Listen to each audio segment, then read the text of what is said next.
Shalom, damai di hati.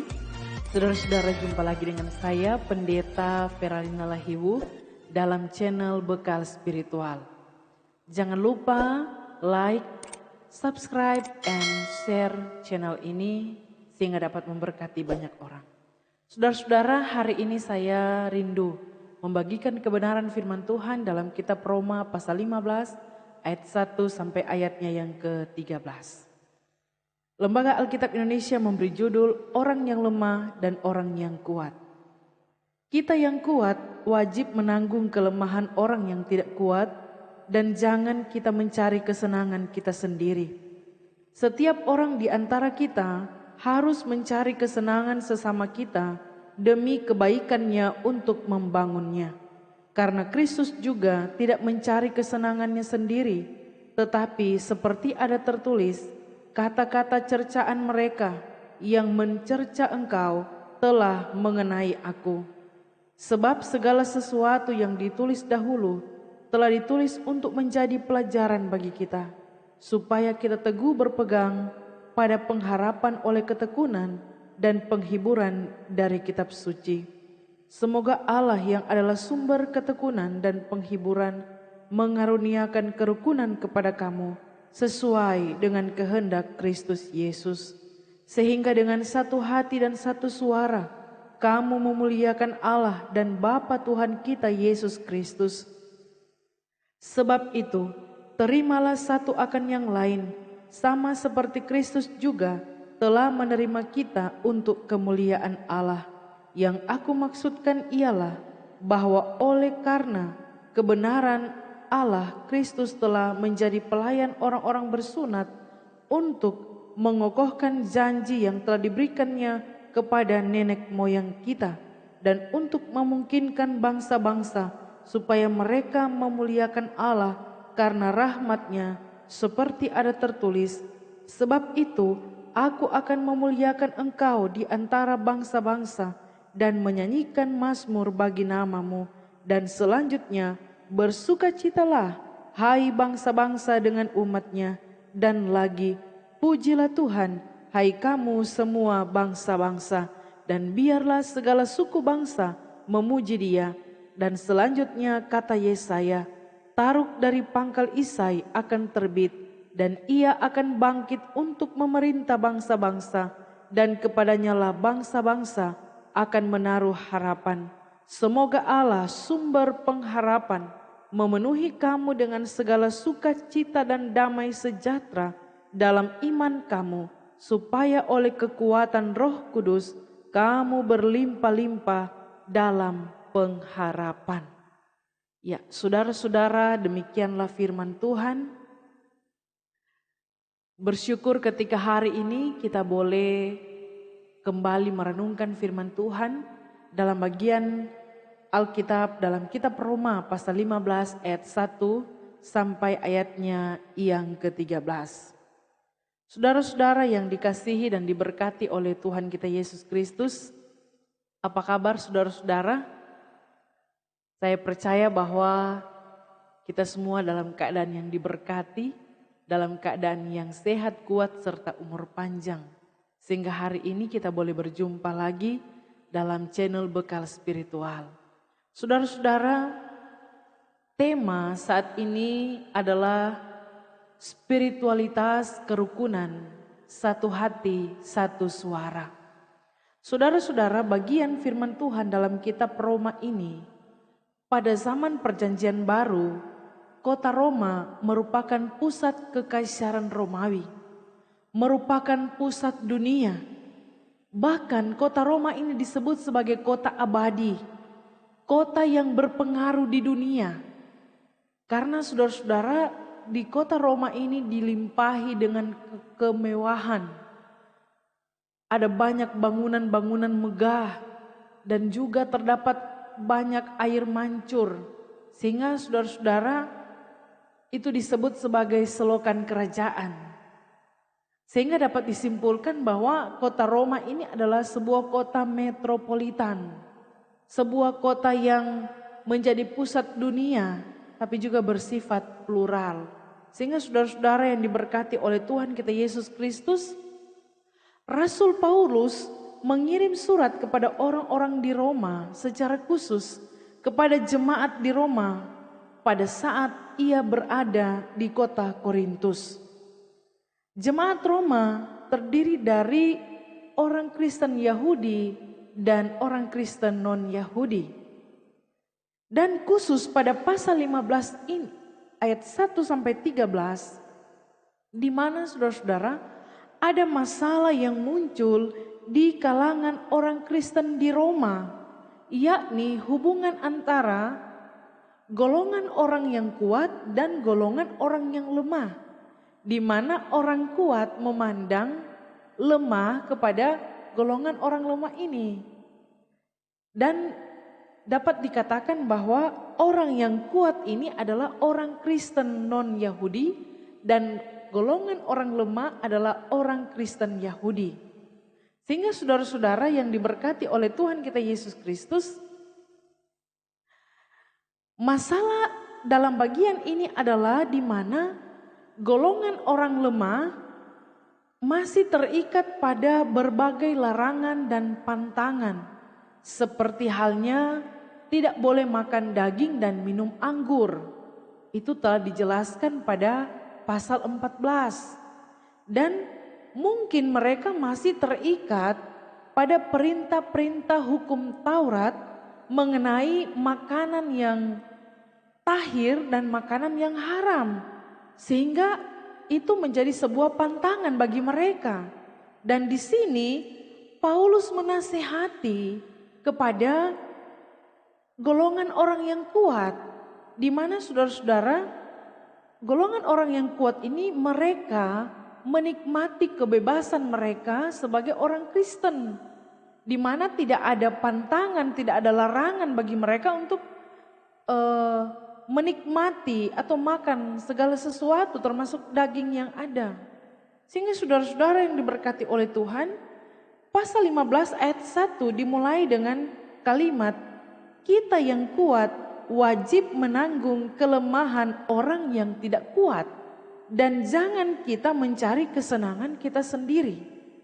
Saudara-saudara yang diberkati oleh Tuhan kita Yesus Kristus, kata menanggung ini menunjuk pada memikul beban, menanggung, ya, memikul beban.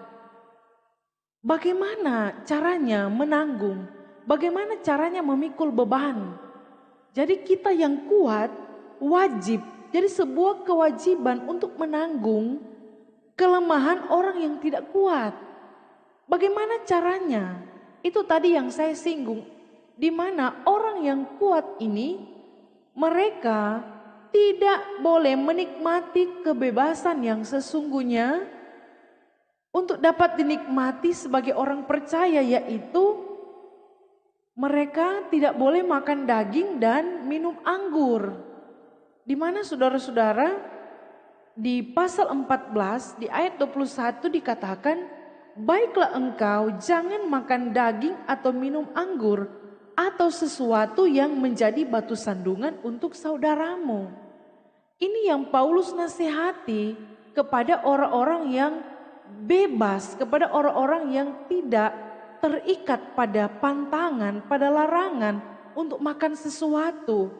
Paulus sampaikan kalau ketika engkau makan dan itu menjadi batu sandungan bagi saudaramu, maka ya jangan makan. Sehingga itu yang Paulus katakan, kita yang kuat wajib menanggung kelemahan orang yang tidak kuat. Artinya kita tidak menikmati kebebasan yang seharusnya kita nikmati. Sehingga saudara-saudara selanjutnya dikatakan bahwa dan jangan kita mencari kesenangan kita sendiri. Setiap orang di antara kita harus mencari kesenangan sesama kita demi kebaikannya untuk membangunnya. Jadi saudara-saudara di sini mau disampaikan kepada kita semua bahwa yang Paulus maksudkan adalah jangan mencari kesenangan diri, tetapi kesenangan secara bersama. Karena saudara-saudara kalau kesenangan diri itu bicara tentang keegoisan, ya. Dimana kalau bicara kesenangan diri ini menikmati kebebasan, menikmati makan minum seenaknya, dan juga berbicara kebebasan itu bicara tentang suatu hal yang menyenangkan. Karena tidak ada yang melarang, tidak ada hal yang perlu kita lakukan untuk berpantang. Sehingga saudara-saudara yang diberkati oleh Tuhan, ini yang Paulus sampaikan, jangan egois, jangan hanya mencari kesenangan diri, tetapi mencari untuk kesenangan bersama, di mana sesama jemaat harus wajib saling memperhatikan satu dengan yang lain, wajib memperhatikan kepentingan bersama. Makanya kesenangan diri itu harus diserahkan demi kesenangan bersama. Artinya saudara-saudara harus berkorban demi untuk kepentingan bersama. Karena saudara-saudara yang diberkati oleh Tuhan kita Yesus Kristus, ada orang yang salah menggunakan kebebasan. Sehingga kebebasan itu dipakai untuk melakukan dosa. Terjebak pada keegoisan diri sendiri. Ini yang Paulus maksudkan, agar supaya jangan hanya mementingkan pribadi, mementingkan diri, tetapi juga kepentingan secara bersama. Karena ada banyak orang yang begitu egois. Ada banyak suami-suami yang begitu egois, hanya mementingkan diri sendiri. Tidak kalah juga dengan istri-istri. Ada banyak para ibu-ibu yang hanya mementingkan diri sendiri, sehingga kurang peduli dengan suami, kurang peduli dengan istri. Dalam kehidupan rumah tangga, kepentingan bersama, kepentingan rumah tangga, kepentingan bersama sebagai suami istri diabaikan. Sehingga semua terjebak pada urusan masing-masing, kesibukan masing-masing. Sehingga menjadi pribadi-pribadi yang egois. Begitu juga dalam persekutuan, dalam organisasi. Terkadang kita hanya mementingkan pribadi kita dan mengabaikan persekutuan yang ada. Dan ini yang Rasul Paulus ingatkan. Kita jangan hanya mementingkan diri sendiri, tetapi juga harus ada atau mencari kepentingan bersama. Saudara-saudara yang diberkati oleh Tuhan kita Yesus Kristus, ternyata egois itu tidak baik dalam kehidupan kita sebagai orang Kristen. Sebagai orang percaya, kita tidak boleh egois. Karena kalau kita egois, kita hanya akan menyakiti orang-orang di sekitar kita. Untuk itu, biarlah kita mendahulukan kepentingan bersama. Dalam keluarga kita, dalam persekutuan kita, bahkan dimanapun kita berada, penting ternyata untuk hidup dalam kebersamaan.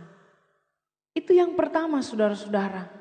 Dan hal yang kedua yang saya catat di sini adalah dalam kebersamaan itu terciptanya suatu kerukunan. Di sini dikatakan bahwa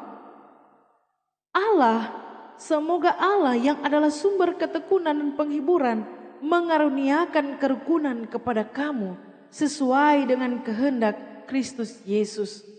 Saudara-saudara yang diberkati oleh Tuhan kita Yesus Kristus, ternyata dalam kebersamaan terciptanya suatu kerukunan.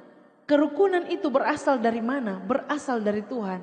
Firman Tuhan mencatat Allah mengaruniakan kerukunan.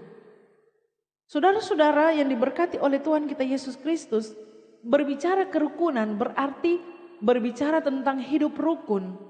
Dan berbicara hidup rukun berarti di dalamnya tidak bertengkar. Di dalamnya ada kesatuan hati. Sehingga saudara-saudara, kalau rukun tidak ada perselisihan, kalau rukun tidak ada percekcokan, kalau rukun tidak ada kekacauan. Yang ada adalah kesehatian dan kekompakan serta kerjasama yang baik. Itu bicara kerukunan. Sehingga dalam kitab Mazmur dikatakan bahwa sungguh alangkah baiknya dan indahnya apabila saudara-saudara diam bersama dengan rukun dan seterusnya. Dan firman Tuhan sampaikan sebab kesanalah Tuhan memerintahkan berkat kehidupan untuk selama-lamanya. Ternyata saudara-saudara yang diberkati Tuhan penting untuk hidup rukun. Amin.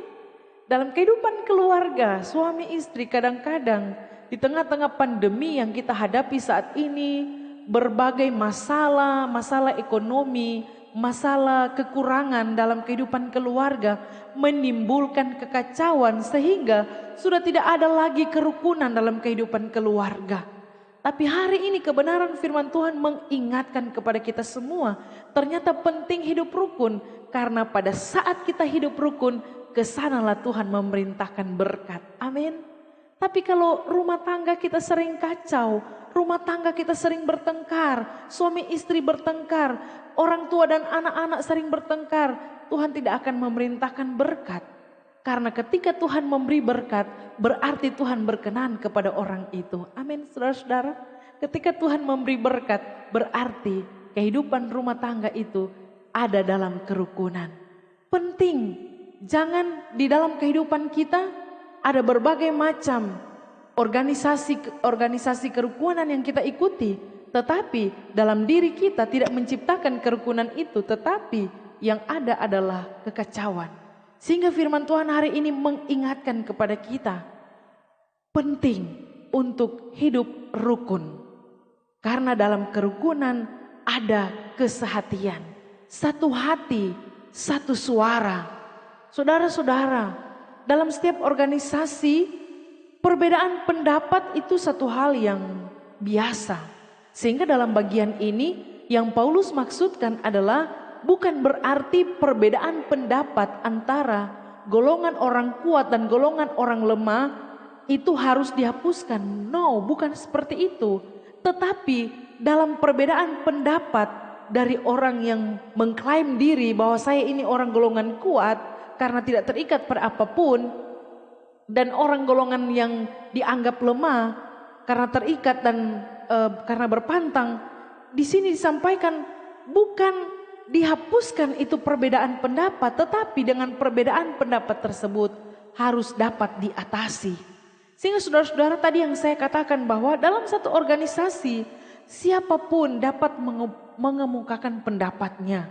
Sehingga tidak jarang terjadi perbedaan pendapat, perbedaan paham. Tapi hal itu tidak boleh menjadi pemicu terciptanya sebuah kekacauan. Karena perbedaan pendapat itu hal yang biasa. Tapi di mana dalam perbedaan pendapat itu bagaimana kita akan mencapai satu mufakat, satu kesepakatan yang disepakati secara bersama-sama. Di mana hal yang dapat diterima dengan secara masuk akal itu yang akan dipertimbangkan. Sehingga saudara-saudara, bukan berarti dengan perbedaan pendapat, perbedaan cara pandang, dan itu menimbulkan pertengkaran. Karena yang namanya pertengkaran itu hanya akan merusak kesatuan persaudaraan. Yang namanya pertengkaran itu hanya akan merusak kebersamaan anggota.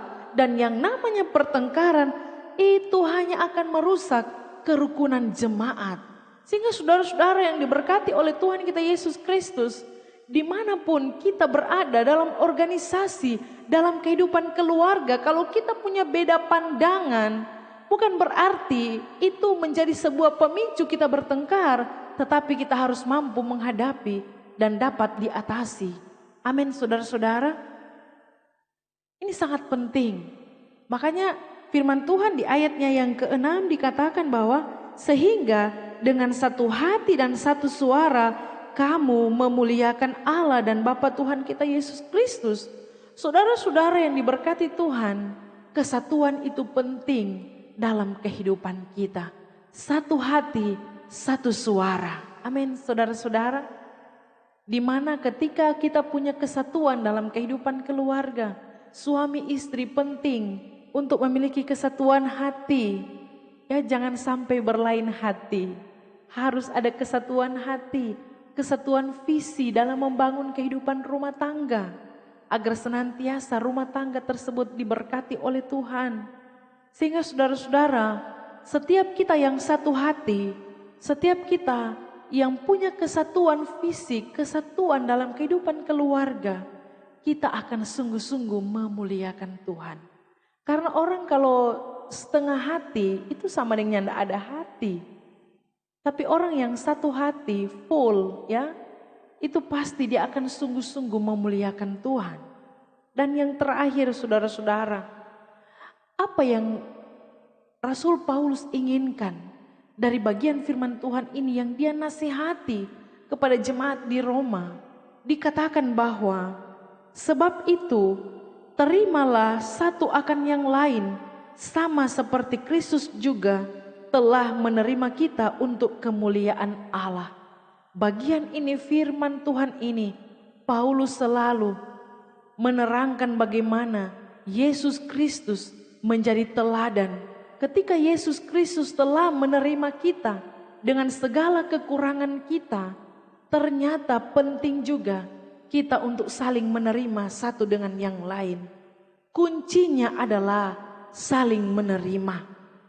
Saudara-saudara yang diberkati oleh Tuhan kita Yesus Kristus, ketika kita saling menerima dalam kekurangan, dalam keterbatasan, disitulah akan terjadi yang namanya kesatuan. Dan ketika terjadi kesatuan, itu adalah letak kekuatan. Sehingga saudara-saudara menjadi satu persekutuan yang kuat itu tidaklah mudah. Karena menjadi satu persekutuan yang kuat, baik dalam keluarga, baik dalam jemaat, itu diibaratkan bukan hanya sekedar dianalogikan dengan sapu lidi yang dikumpulkan dan diikat menjadi satu. Karena kalau sapu lidi itu hanya bertahan pada ikatan. Kalau ikatannya sudah tidak kuat pasti lepas. Tetapi persekutuan yang kuat yang dimaksudkan adalah seperti sebuah tikar yang dianyam, sehingga akan semakin lebih kuat. Untuk itu saudara-saudara yang diberkati Tuhan, kalau kita saling menerima satu dengan yang lain, maka itu adalah letak kekuatan kita. Dimanapun kita berada, dalam keluarga, dalam jemaat, setiap kita pasti punya kekurangan, setiap kita pasti punya keterbatasan, sehingga penting bagi kita untuk saling menerima. Karena dengan demikian akan membuat kita menjadi satu, dan itu menjadi letak kekuatan kita, sehingga nama Tuhan yang dimuliakan lewat kehidupan kita. Biar perenungan firman ini memberkati kita semua. Shalom, damai di hati, Tuhan Yesus memberkati. Amin.